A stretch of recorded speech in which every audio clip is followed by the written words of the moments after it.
Hey everyone, I'm Emily Fraser. I'm the creator of HC SVNT DRACONES. I'm also the creator of Gallerie, which will be coming out hopefully pretty soon. And I wanted to give you a little preview of how character creation works in Gallerie so that when you get your hands on it, you know where to go. The book is still under construction. Most of its text has been finalized, save for editing, and a lot of its mechanics are already laid down in a way that's pretty satisfactory, so I don't think they're going to change dramatically from here. Especially not this particular aspect. I'm pretty happy with how this is running, so I think I can take you through it without worrying too much about it having a dramatic change before the end. Without further ado, this is how it works. Gallerie is meant to be very pick up and playable. The things that you figure out when you're going through here are kind of done as you progress, as opposed to kind of picking out a whole bunch of lists ahead of time. It's a lot less granular than HSD is. And a lot more, I have a few basic ideas and I'm ready to play. And then you will get more complex, more powerful options and a lot of variety of options as you progress rather than having to front load them all in your decision-making process.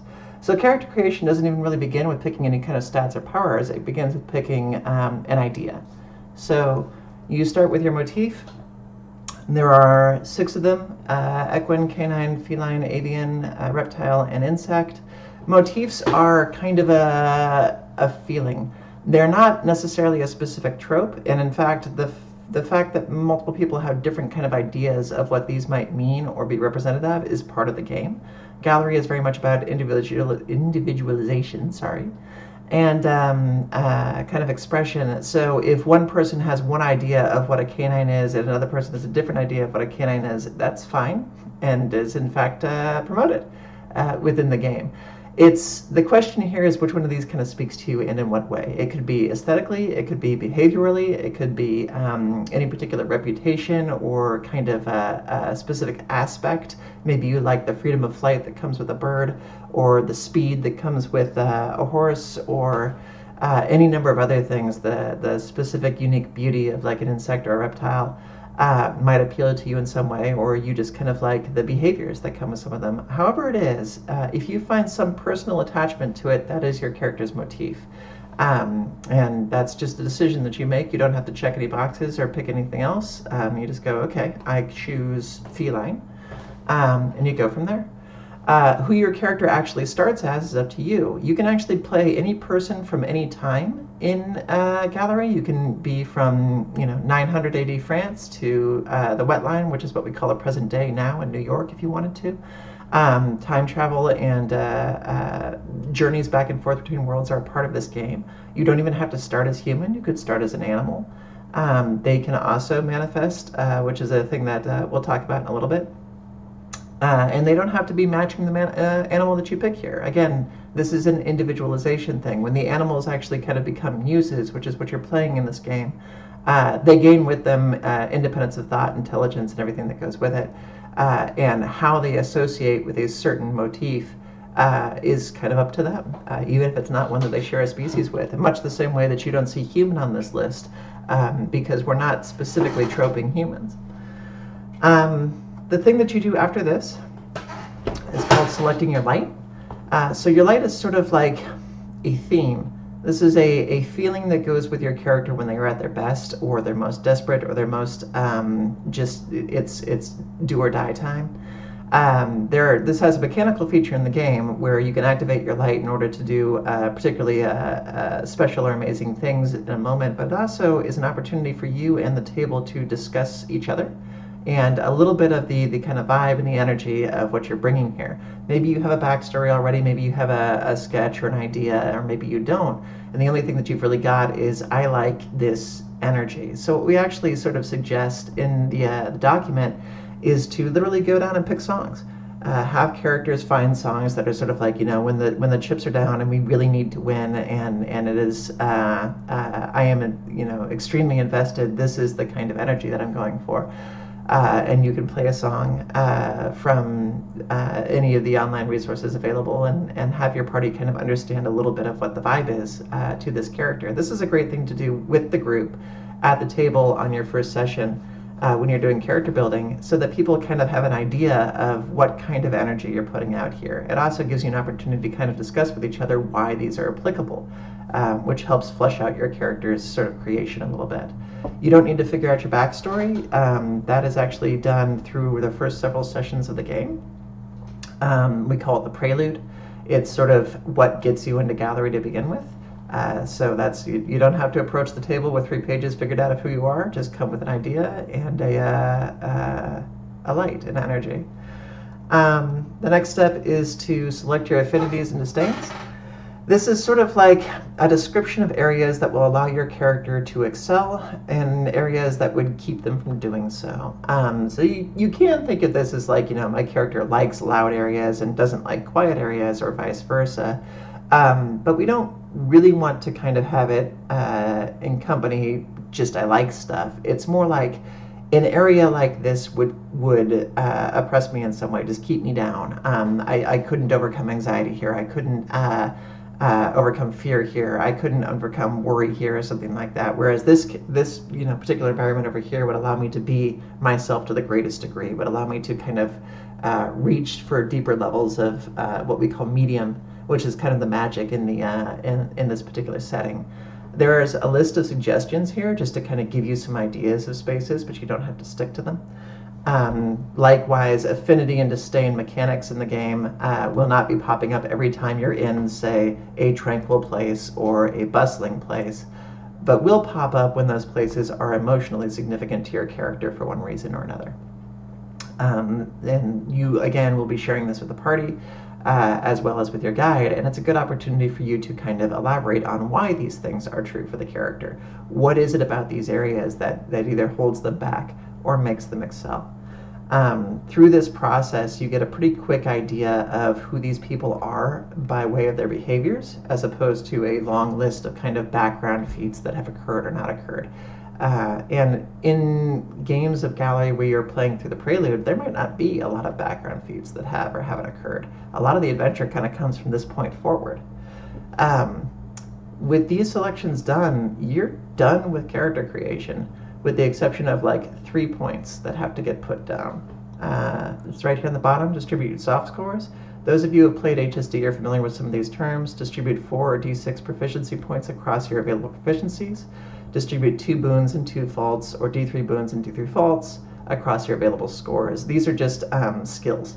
So 4 or D6 skills that get added to your character sheet, and 2 boons and 2 faults, which boons and faults are sort of like particular things that you're talented at and things that you're really not very good at, also get applied as well. And that is the only part of character creation that really involves putting a score down. From here, you're done. You can start playing. That was it. I explained it to you in, what are we at? Less than 10 minutes. And that's how long it takes to get it going, unless you want to actually play full songs for everybody at the table, which I don't necessarily recommend. Clips are usually enough. There is a second part of character creation called manifestation that we'll go over here as well. But you don't actually have to do that until several sessions into the game. So from this point right now, you can already just start playing. So where are your scores, right? Because you do still need scores in order to reference things. Well, they all come from the motif that you picked. If we scroll down here, you can see a sample character sheet.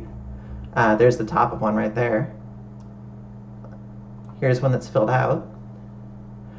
When you pick a motif, you get a host of kind of pre-established scores that go with it. Let's say we picked canine. Here are the scores that go with every canine character by default. Here is a list of abilities that they will get as they level up. And here on the following pages are what those abilities are. And if you wanted to read through all these just so that you knew what all of your options were and stuff between every motif available, hey, you can. It's your book, right? But you don't need to. You could instead be like, I was drawn to this particular motif. Let's just find out what I get as I get it. And as you go down through levels, you'll get new things that are listed out here. Now, from this point forward, there are a variety of different options that you'll get through the next step of character creation, so that each of these characters are a little bit different, as opposed to just starting from only 6 templates available. Inside each character motif is something called a manifestation. Manifesting happens a few sessions into the game, and it represents your character kind of figuring themselves out finally, calling on the medium that they're made out of as a muse, which is kind of this sort of magical substance that makes up your body in this game, and becoming the fully fledged version of what they are, or at least something similar to the fully fledged version of what they are as they kind of work themselves out. There's a lot of self-discovery involved in this. And there's a lot of growth that happens to it as time goes on, so your shape can change and alter as you go. But this will kind of tap into the greater supernatural power that you have available to you as a muse. Inside each motif are 3 separate manifested forms, and there's a description of each one in the manifestation section. So if I go down here, there's equine manifestations. We'll go to canine manifestations since that's where we were. You can see brief descriptions of all 3 of them. There'll also be images. Let's say we picked Genduit, which is the second one here. Scroll down. Here are the power sets that come with that particular manifestation. As you're growing, you will get the power sets from your canine motif. You'll also get the power sets that are coming in from this particular manifestation that you've chosen. So inside each of those original 6 categories, there are 3 more categories that further customize your character. And again, as you're going, the new abilities will be written there. So you'll get them as you go. You don't necessarily need to front load yourself with information if you don't want to. You can kind of pick them up as you continue playing the game. Lastly, once you arrive in Gallerie, you'll have a conversation with a thing called a patron, which is a kind of godlike being that supposedly created the place, as well as the place you came from, the canvas, what we kind of call the real world. And they are very interested in having you as a friend. Whether or not you are interested in being their friend is kind of up to you. Relationships with the patrons are varied and tenuous, and that's the idea.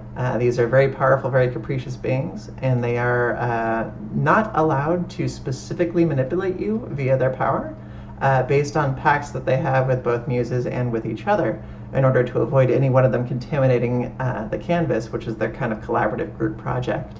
But each one of them wants to kind of garner your favor in one way, and they will do so by offering you a gift at the start of the game. A thing called an instrument. Instruments are not actually musical instruments, although they can be. They are physical artifacts of great power that will grant your character new abilities, as well as give them something that they'll be carrying through the entirety of their game that serves as both their armor and their weapon, as well as kind of a comfort object and a thing to give them additional power when they need it. Down in the instrument section, which is right here, instruments are broken up into 3 categories.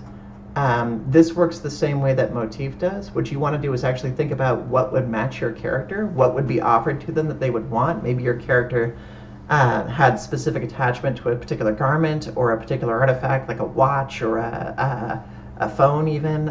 Anything that sort of specifically spoke to them. It could be a doll that was on a desk, it could be a skateboard, it could be anything, a set of keys, whatever it is that has some particular emotional attachment. The patron will manifest in this form to try to tap into you emotionally in the hopes of kind of manipulating and garnering your favor. Then you can chat with the guide and be like, okay, I think this thing qualifies as a piece of jewelry, or a tool, or a comfort object. And each of those things comes with a power set. Then, in each one of those categories, there are 3 more subcategories to narrow it down further. Let's say it was a ring. A ring is probably a piece of jewelry. And within the jewelry section, we have circlets, bracelets, anklets, tiara, crown, wristwatch, piercings, any kind of piercing involved, chains and badges, necklaces, waist chains, pant chains, brooches, badges, etc. A ring is probably a circlet. So we have powers within the circlet category as well, and these level up the same way your character does. So as they're growing, they're going to get main tool powers, or main instrument powers, like the jewelry powers. They'll also get instrument sub powers from the circlet abilities as well. So even though you're not necessarily digging through individual types or assigning different points, and you're only starting with 6 broad categories, by the time you reach session 3, you've made a variety of individual choices that gives you one of a great deal of individual permutations for your character build.